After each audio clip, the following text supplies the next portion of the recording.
Always a good time to talk about the MIAA, of course, with Commissioner Mike Racy. Sir, it's been about our typical 2 weeks, and a lot's happened for you guys in that time span. Yeah, a lot of good things going on. Good to see you, Chris. And we'll start off with the MIAA SAC meetings. I saw some of the fun you guys were having at Tee Shots. Did you win? Marshall win? I think that's the first piece of business we need to start with. Rena win. Well, the great thing about that place is it has not only, the fun golf activities, but they have a really cool game room and some papa shots, some air Ooh. hockey, some skeet ball going on. So I think everyone that came got to set a mark or a record in something.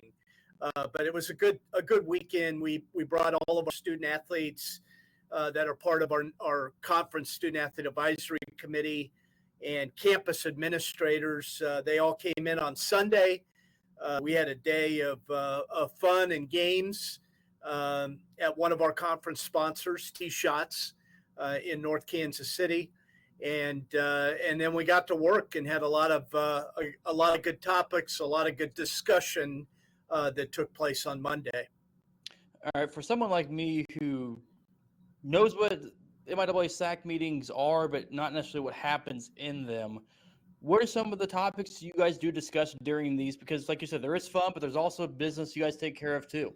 Yeah, so a lot of our fans, Chris, know that each of our campuses have a student athlete advisory committee made up of student athletes from all the various sports. These are usually the students identified as really sport leaders, um, not necessarily the starting quarterback or the point guard on the basketball team or the catcher on the baseball team or softball team, but someone that the student athletes look up to, and they have a campus organization, student athletes that can talk about campus student athlete issues. A lot of our fans are aware that there's a national student athlete advisory committee, one that exists for the NCAA, where student athletes from around the country can get together and talk about NCAA issues. And so that's what we've created in the conference. We have a conference student athlete advisory committee, and we try to get them together at least once a year in person, other times virtually or on the phone, but at least one in-person meeting every year. We move it, Chris, from season to season. This year we did it in the winter, and thinking that we would have an opportunity for more fall student athletes or spring student athletes out of season to come and be a part of this meeting. And it's really a chance for us to bring our student leaders together to talk about important campus and conference issues, even some NCAA issues, and provide our students with information that they find helpful, that they can go back and share with other student athletes on campus. So that's really the purpose, is once a year to bring these students together to talk about issues that they're interested in, and provide them with information we think is important that they can go back and share. I think we saw a lot of this when COVID hit too in the pandemic, but the student voices, I know you've always been a big proponent of that, and the league has done a lot with that, making sure the student athletes' voices are heard. How important is that aspect of SAC and what this is that, like you said, you guys give them information to take back, but also they can express things that maybe there's issues they're concerned with or things that are going well too. Yeah, well, we spent a lot of time on Monday in some of our breakout sessions, hitting all of the important topics that I think people are interested in, at least on our campuses: name, image, likeness, mental health issues. We talked about career opportunities for student athletes when they're done finished with sport. We had some of our corporate partners in to help our student athletes understand the resources and opportunities that are out there for them to access, whether it's mental health related or NIL related or career opportunities related. And so we did spend time, I thought, on very important, meaningful issues that our student athletes are interested in. They certainly were engaged in all of the topics. But I'll use as an example, and I think it's a topic we were going to segue into, Chris, the We Care initiative Hmm. in the MIAA. That was developed at the Student Athlete Advisory Committee meeting the first year after I became commissioner. So in 2017, when we brought our student athletes together for our SAC meeting, it was a student athlete led initiative to come up with a way to describe what they felt an MIAA student athlete experience should be about, and they did it, using the phrase "we care," with each letter standing for a foundational element of the MIAA student athlete experience. Wellness is the W. Education is E. So that makes up we. Care is C for compassion, A for athletics, R for respect, and E for engagement. And so those 6 foundational elements, Chris, that were developed by our student athletes at a student athlete advisory committee meeting have been with us since 2017. A big part of how we communicate and talk about the MIAA student athlete experience. And 2 years ago, Chris, those were the foundational elements that helped us develop our new MIAA strategic plan. We talk about those 6 core attributes or foundational elements that are just part of who we are in the MIAA and the important parts of the MIAA student experience. So those meetings are not only important for what's taking place on our campuses, but as I just demonstrated with the We Care initiative in the MIAA, developed by student athletes, it's to this day serving the conference in a very important way as it relates to the direction in our strategic plan.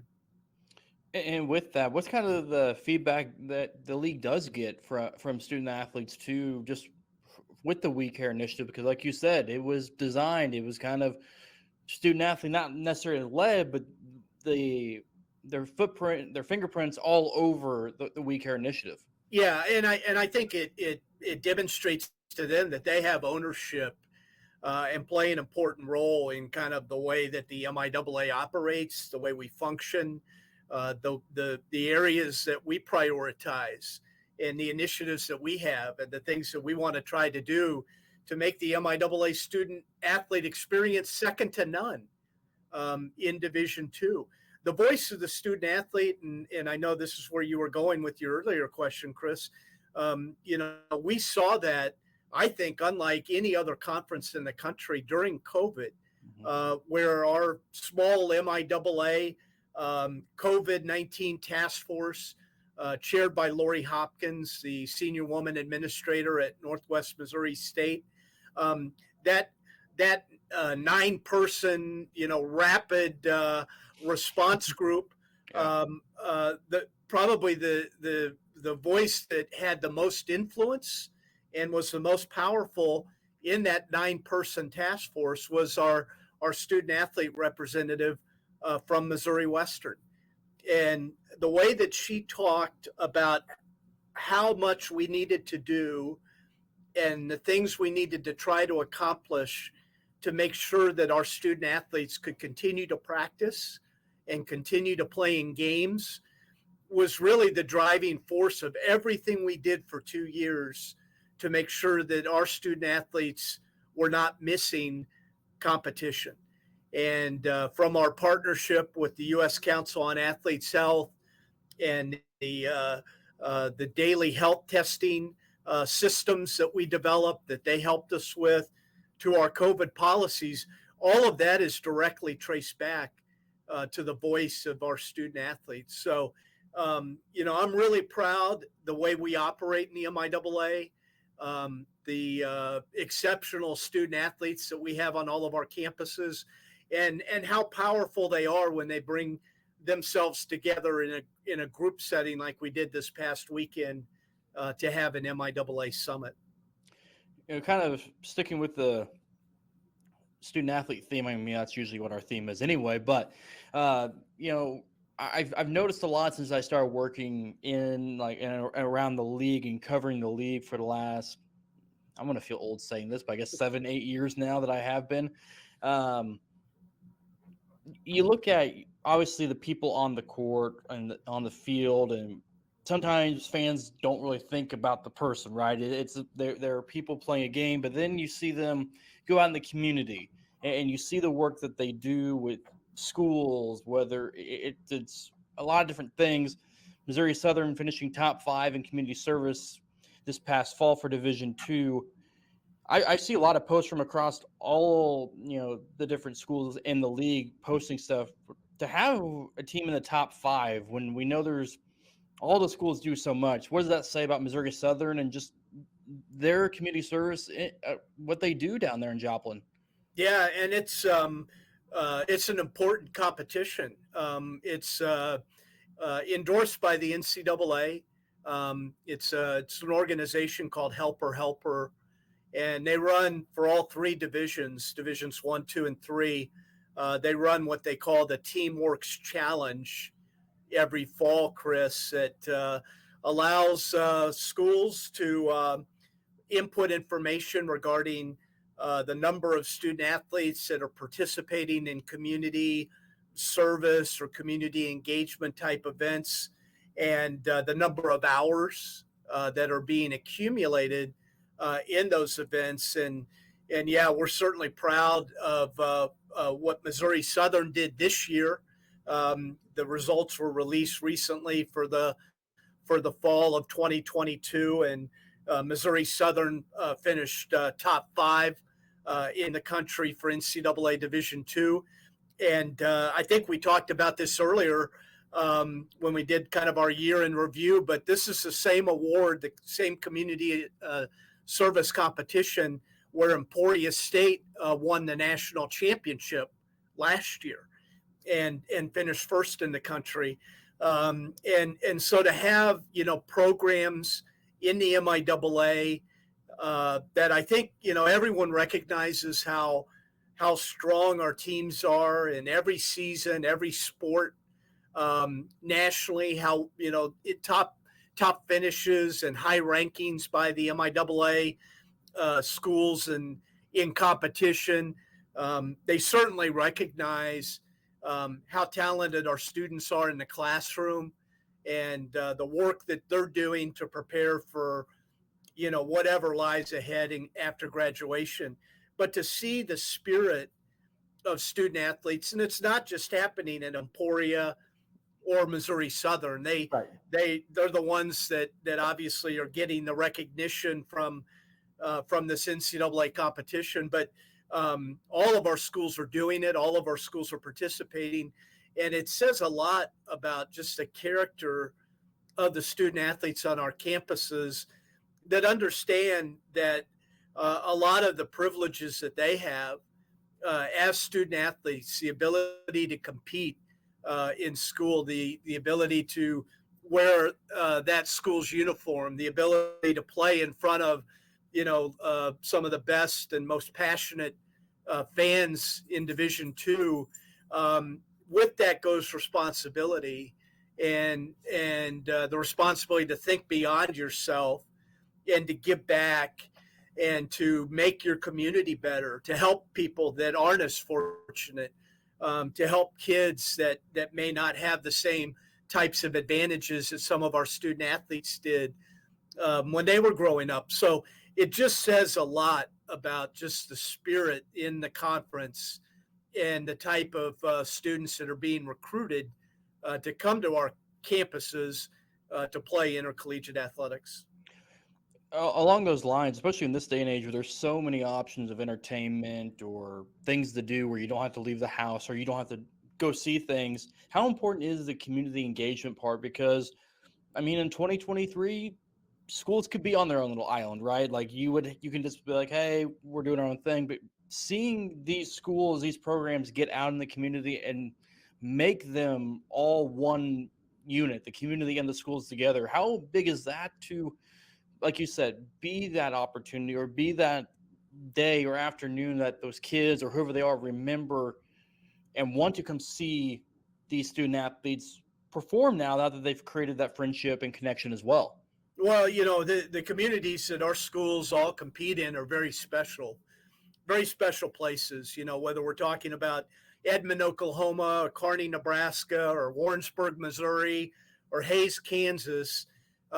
These are special communities where not just the kids in those communities, but the adults look at our student athletes as really role models, great citizens that they want to be around, and for our kids in the communities that they want to grow up and be like. And so, there is a huge responsibility that I think our student athletes feel to be a part of their community, to not just go to school there, not just go to class there, not just play there, but to get outside of the walls of campus and to be part of the community that they live in. We talk about community service or community engagement is really that third pillar of Division II, the Division II experience, life in the balance. The balance is not all athletics. It's not all school. It's both of those. And then also time a student spends giving back to his or her community. And I think the job that's being done on all of our campuses by student athletes and reaching out beyond campus to influence and impact their community, Chris, it plays a big part in helping the community feel like there's a bridge to campus that makes them want to go and watch. I think it's played a huge role in why the MIAA the last 14 years has led the country in football attendance, men's basketball attendance, women's basketball attendance. People in our communities want to come and watch and support these young people that they see working in the community, that they see giving back. And, it makes it a lot more fun to come and cheer for somebody that you like and that you want to be like and that you want to be around. And I think it's played a huge role in helping the MIAA lead the country in attendance. A few more topics to get to. I'll let you get out of here. We talked about it already a little bit, but we talked about it a lot over the last 2 years that we've done this. Mental wellness, mental health. The new MIAA Mental Wellness Advocacy Team conducting its first meeting in, let's see, my math's right, 9 days. I think it's right, the 17th. I guess just point blank, kind of what is the goal? What is the purpose of the Mental Wellness Advocacy Team? Yeah, it's really unlike any team that's been set up. I think in Division II, there's a similar group in Division I in the Big Ten. And we put together this team with the help of our health partner, the U.S. Council for Athletes Health. And they're going to support it directly. But we have one individual from each campus, Chris. It's considered our mental health advocate. And the sole objective is to bring this group together on a regular basis. It's probably going to start out every other month. It may be more often than that. Most of the meetings will be done virtually, but there may be some opportunities to come together in person. But it's a group that can share, and that's really the objective, is to share what's going on each of our campuses, and for our folks that are our advocates to be willing to not only share good ideas, but then to take some of the things that they're hearing back to campus to address issues related to mental wellness. We talked that the goal in the MIAA, that's part of our strategic vision, is that as a conference, we're going to help create a culture of mental wellness, and really mental health being as important a priority as the physical health of not just our student athletes, but our coaches and administrators. We have to take care of each other. And the only way, I think, for me, that you truly represent a culture of taking care of each other, caring for each other, is having a group that can come together and share ideas, share best practices, learn from each other. and had the council of the U.S. Council on Athletes Health sitting at the table guiding this process. So I'm excited. We're finally getting this group launched and off the ground. First meeting February 17th, and we'll check in occasionally, Chris, and give you updates on some of the things that group is talking about and the things that they're doing on campus.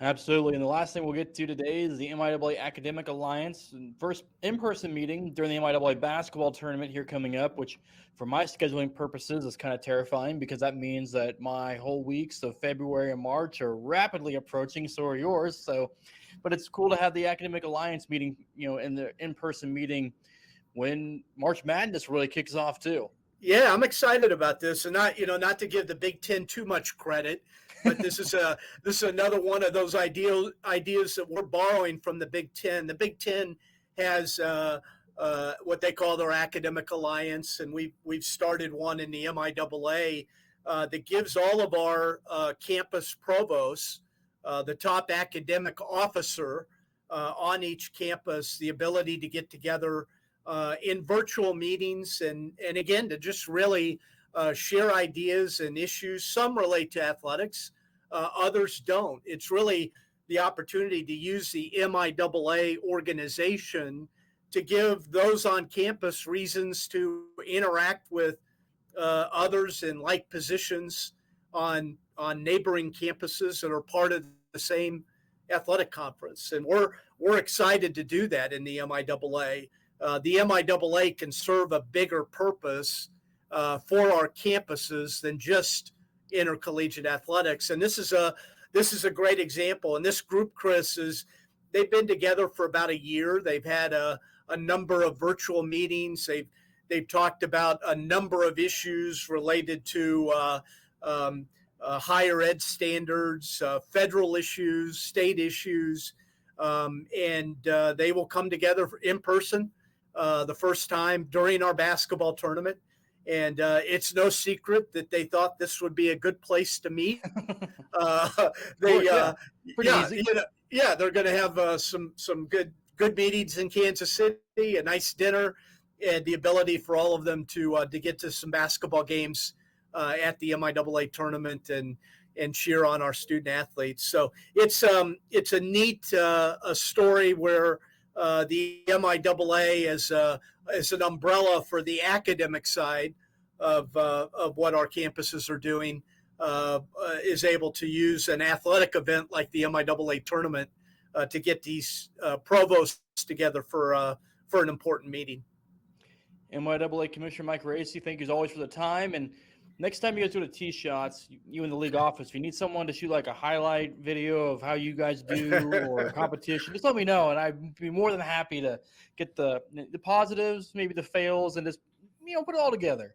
Yeah, you wouldn't have got too many positives following me around, but there were plenty of good golf shots at tee shots on Sunday night. I think we had about 7 or 8 of our student athletes were golfers. I saw that. Yeah. And that back screen was getting a pounding from some of the shots, but it was a fun night. But yeah, we'll have you out next time, Chris, and we'll do some video that we can post.